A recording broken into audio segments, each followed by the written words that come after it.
وہ ایسے گئی کہ آپ کے پاس ایک الٹرنیٹو سسٹم ہوتا ہے کہ آپ اس کو جو ہے کسی طریقے سے کیبل نیٹ ورک جو ہے اس کے ذریعے یا انٹرنیٹ کے ذریعے یا انٹرانیٹ کے ذریعے یا باقی چیزوں کے ذریعے آپ اس کمیونیکیشن کو تھوڑا سا ریسٹور کر لیں اور کچھ دیکھنے کے قابل ہو جائے. اب اس میں یہ ہوا کہ ہماری جو سائبر فورس ہے ایئر فورس کی, اس نے وہ تمام نیٹ ورک ختم کر دیے, یعنی کہ ان کا انٹیلیجنس کا سارا سسٹم اڑا دیا. ان کے جو کمانڈ اینڈ کنٹرول سینٹرز تھے ان کی کمیونیکیشن فارغ کر دی, اندھیرا چھا گیا, بجلی چلی گئی, 70% انڈیا میں بجلی نہیں تھی, گیس کے سسٹم سارے جو ہیں وہ ہیک کر لیے, ایون ان کے بجلی کے بل اور آدھار کارڈ تک کا سارا سلسلہ اڑا دیا. ٹھیک ہے, اس کے علاوہ بہت کچھ ہے جو فارغ ہوا. اب اس سارے سلسلے میں یعنی اسپیس سے بھی کمیونیکیشن فارغ اور انٹرنیٹ کی کمیونیکیشن بھی فارغ. بالکل صحیح ہو. ٹھیک ہے, اب جب یہ ساری کمیونیکیشن فارغ ہوئی ہے, اس میں مطلب دوسری آنکھ بھی گئی. ہاں, دوسری آنکھ بھی گئی. اچھا, اس کے اوپر تیسرا حملہ کیا ہوا, وہ یہ ہوا کہ اوور آل جو آپ کے میڈیا کے ذریعے یا آپ کے باقی جو کوئی لوازمات تھے اس کے ذریعے جو کچھ ہونا تھا وہ بھی سب کچھ فارغ ہو گیا. صحیح. ٹھیک ہے جی. اب آپ کے پاس آپ بلائنڈ ہیں, آپ کو کچھ نظر نہیں آ رہا, آپ کو پلاننگ کا کسی کا کوئی پتہ نہیں ہے. ان دا مین وائل پاکستان نے سب سے پہلے اپنے جو JF-17 تھنڈرز تھے بلاک 2 اور 3 ان کو بھیجا. یہ ایک لوگ عموماً سمجھتے ہیں کہ انڈیا کے پاس سپر سونک براموس ہے تو ہمارے پاس شاید کچھ نہیں ہے. ایسا نہیں ہے. ہمارے پاس ایک میزل ہے جس کا نام ہے CM-400 AKG. ٹھیک ہے, یہ CM-400 AKG جو ہے یہ ماؤنٹ ہوا ہے ہمارے JF-17 تھنڈرز کے اوپر. ان کو اسپیشلی اس رول کے لیے رکھا ہوا ہے. یہ قطار در قطار JF-17 تھنڈر جو ہیں وہ 4-4-6-6 کی ٹکڑیوں میں ایک انسٹالیشن کی طرف 2 بامز لے کے نکل. تو انڈیا کا تو ہو گیا نا سپر سونک, ہمارے پاس کون سا؟ Hyper sonic. یہ ہائپر سونک میزل ہے جی, اس سے زیادہ خوفناک اس لیے ہے کہ اس کی جو سپیڈ ہے براموس کی وہ 2 to 2.8 ماک 2 to 2.8 ہے, یعنی کہ آواز کی رفتار سے وہ 2.8 گنا زیادہ سپیڈ میں ٹریول کرتا ہے.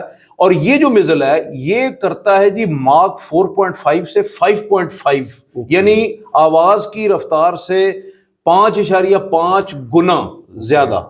یعنی براموس سے ڈبل سپیڈ ہے اس کی. بالکل صحیح. ٹھیک ہے, اور ہمارے جو پائلٹس تھے وہ باقاعدہ ان ایئر بیسز کے اوپر گئے اور وہاں آزادانہ انداز میں جناب اپنے بم جو ہیں متعلقہ جگہ پہ ڈراپ کیے. وہ مطلب یہ ہو گیا کہ سنیاں ہو جن گلیاں دے وچ مردا یار. جی بالکل. ٹھیک ہے جی. تو وہ جناب علی وہ ان کو بمبارڈمنٹ کر کے تہس نہس کر کے ان کا تمام کمانڈ اینڈ کنٹرول سسٹم ہو سکتا ہے وہاں پہ کھڑے ہوئے جہازوں کو بھی اڑا کے تو وہ واپس آ گئے. اب یہ جو ڈیمیج ہے نا اس کی اسیسمنٹ تو انہوں نے کرنی ہے نا. ہم ان کے لیے چھوڑ آئے ہیں اور کافی کام چھوڑ آئے ہیں ہم ان کے. 26 لوکیشن پہ ہم نے ان کو ٹھوکا ہے. اور اس کے ساتھ ساتھ ہم نے S-400 کی ایک بیٹری جو ہے جو کہ $1.5 ارب کی ہے وہ ہم تباہ کر دی ہم نے. انٹرسٹنگ بات ادھمپور. انٹرسٹنگ بات تو یہ ہے کہ یہ S-400 والی ہم بات جو کر رہے تھے کہ رشیا اور یوکرین کی وار چل رہی ہے اور یوکرین کو پورے امریکہ یورپ کی حمایت حاصل ہے, مطلب سپر پاورز ان کے ساتھ ہے. لیکن وہاں پر بھی ایک S-400 جو ہے وہ اس کی جو بیٹری اور سسٹم کو خراب نہیں کر سکا امریکہ وغیرہ صاحب مل کے, اور پاکستان نے کر دیا. کون ذمہ دار ہے؟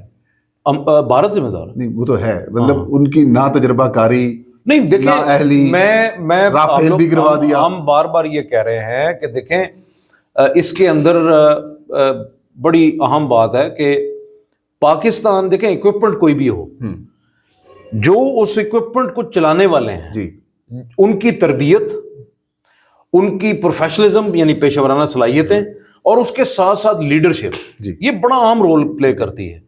تو ایئر فورس کی لیڈرشپ ہو, آرمی کی لیڈرشپ ہو یا نیوی کی لیڈرشپ ہو, بیسیکلی تمام کے تمام پروفیشنلز جو ہے نا وہ اوپر بیٹھے ہیں. ٹھیک ہے, تو ایسا نہیں ہے آپریشنز میں اب صرف اور صرف جو ہے نا وہ ایسا نہیں ہے کہ ایئر فورس وہ کر کے اور ہمارے سارے پائلٹ جو ہیں وہ بحفاظت لینڈ کر گئے اپنی اپنی لوکیشنز پہ اپنے اپنے بیسز کے اوپر, اور وہ 26 لوکیشنز تہس نہس کر دی انہوں نے.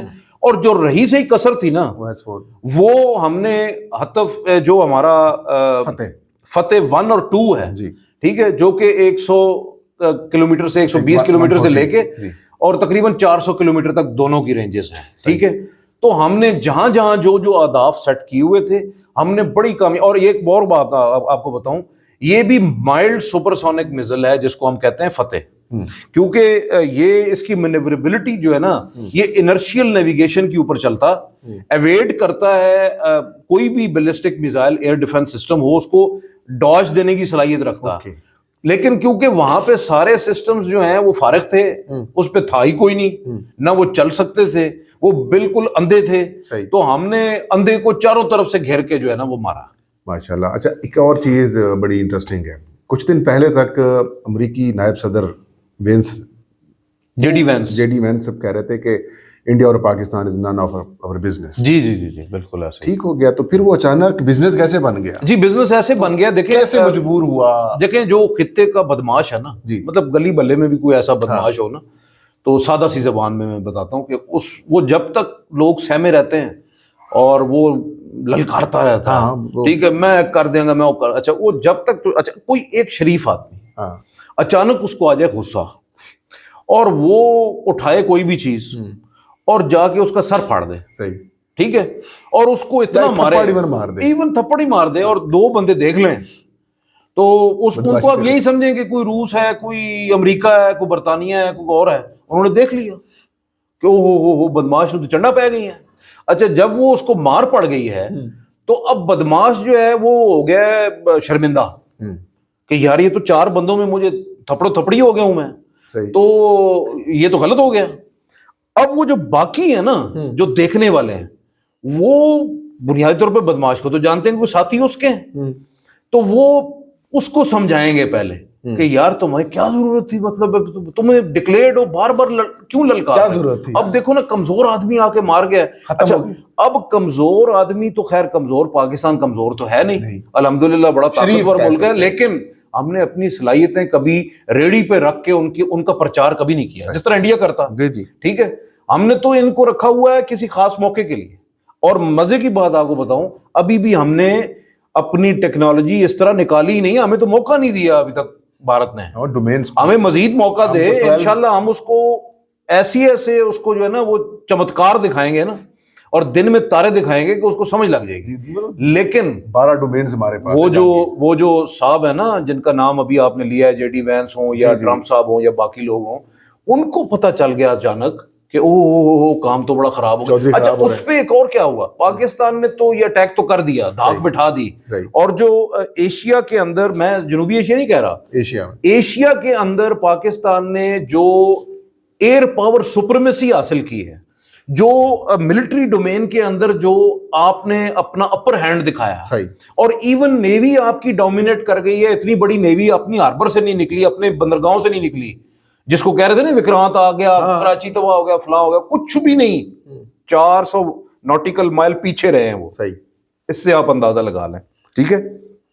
اس کے بعد جو ہم نے کیا, ہم نے اچانک جو ہے وہ نیشنل کمانڈ اتھارٹی کا اجلاس بلا لیا, تکلیف شروع ہو گئی. اب نیشنل کمانڈ اتھارٹی کا اجلاس یہ بہت بڑا سگنل ہے دنیا کی طاقتوں کو. 2019 میں یہی ہوا تھا. جی تو جناب اس کا سیدھا میسج ہے کہ ٹیکٹیکل نیوکلیر ویپن یا نیوکلیر ویپن آئے جے, ٹھیک ہے, اور بہت ساری اوپر سے آپ اندھے ہوئے پڑے ہیں. جی, تو اس کے فوراً بعد جو سرنڈر مودی ہے, وہ جناب اپنی جو کابینہ ہے اس کو متحرک کرنا شروع کر دیا کہ بھائی جان رابطے کرو, ٹھیک ہے جی, جان چھوڑو. اور ہاں جی, تو وہ پھر ٹرمپ صاحب نے ٹویٹ کیا میڈیشن کے لیے, اور رات پوری وہ فون پہ یہ وہ ادھر کافی فون گئے, پھر ادھر بھی فون آئے, اور پھر ہم نے سوچا کہ اچھا چلیں ٹھیک ہے. لیکن موقع تو تھا, پاکستان کشمیر آزاد کرا سکتا تھا. جی بالکل, دیکھیں یہ تو بہت بڑا موقع تھا جی, اور موقع اب بھی ہے, کیونکہ لائن آف کنٹرول پہ ابھی تک جو ہے وہ جھڑپیں جاری ہیں, وہاں پہ سلسلہ ختم نہیں ہوا, اور کسی وقت بھی آگ لگ سکتی ہے. دیکھیں ہم نے ریسٹرینٹ کا مظاہرہ کیا, لیکن بھارتی فورسز جو ہیں وہ اب بھی لائن آف کنٹرول پہ بلا اشتعال فائرنگ جاری رکھے ہوئے ہیں. ہمارے بہت سے لوگ وہاں شہید ہو رہے ہیں, سیولین شہید ہو رہے ہیں, ٹھیک ہے, اور یہ بڑی خطرناک سچویشن ہے. انٹرنیشنل بارڈر پہ تھوڑا سا کام ہوا ہے. میرا نہیں خیال کہ بھارتی حکومت جو ہے اس کی ایک پوری ہسٹری ہے 1947-48 سے, مکار ہے, بےمان ہے, جھوٹے ہیں, دغاباز ہیں, وہ کسی معاہدے کا پاس نہیں کرتے. ہمیں کسی قسم کا کوئی یقین نہیں ہے, نہ مودی پہ نہ ہندوستان کے اوپر. صحیح. تو میں سمجھتا ہوں کہ ٹھیک ہے کمزور اتنے ہیں کہ ابھی تک مان ہی نہیں رہے, دنیا مان کی رافیل گر گئے ہیں, آپ کے S-400 تباہ ہو گیا ہے, آپ برباد ہو گئے ہیں, یہ اتنی بھی اخلاق کی جرت نہیں کہ مان لیں. نہیں وہ اصل میں جو ہے نا وہ ان کی صورتحال پتہ کیا ہے, ووٹ بینک خراب ہو جائے. نہیں ان کی صورتحال ایسی ہے جیسے وہ ایک لطیفہ چھوٹا سا میں آپ کو سناتا ہوں کہ ایک شی جوان اس کو لگ گئی گولی اور وہ ڈیتھ ہو گئی اس کی, اور گولی ایسے لگی کہ بالکل ماتھے کے اوپر آ کے لگی, مطلب آپ انڈیا کو ذہن میں رکھیں, ٹھیک ہے, اور بندہ اس کی ڈیتھ ہو گئی, ٹھیک ہے. تو جب اس کے رشتہ دار آئے تو انہوں نے کہا کہ شکر ہے آنکھ بچ گئی.